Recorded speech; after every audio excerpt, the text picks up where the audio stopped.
This session came after a day where I wasn't able to get to the gym at all because of time constraints. I'm kind of really busy at the moment. I wasn't really able to keep up with uploading videos because I simply do not have the time. And I will always prioritize going to the gym where possible, but also getting enough sleep. And I will never try to get to the gym if that compromises a good amount of sleep. And that also means that I've noticed that whenever I go to the gym in the evening after work, and I try to get to bed as soon as possible so that I get as much sleep as I can. That always ends up impacting the quality of my sleep, and not really in a positive way.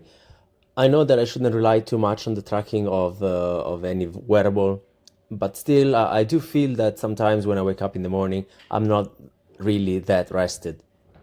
And there is an option that it would be getting lighter sessions sometimes, but I don't really feel like I'm working too hard. I am trying to keep the volume for each exercise at a minimum effective dose, if I can call it that.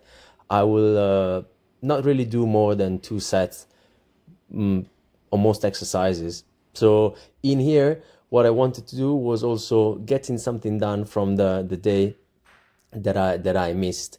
So these exercises were mostly coming from the day before that were meant to be happening on that day, and on this day I was meant to be doing something more upper or pushing oriented. So that's why I added the handstand at the beginning of the session. But I also didn't want to add too many exercises, not to fall in the trap of having to catch up with another session by adding extra volume in there, and that was going to end up compromising the night of sleep.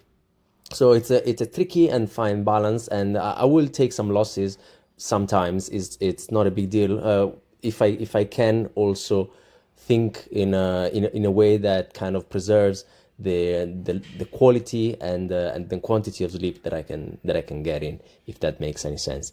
In here, I was getting the Nordic curls in, and that was probably the only exercise that I really cared about in this session.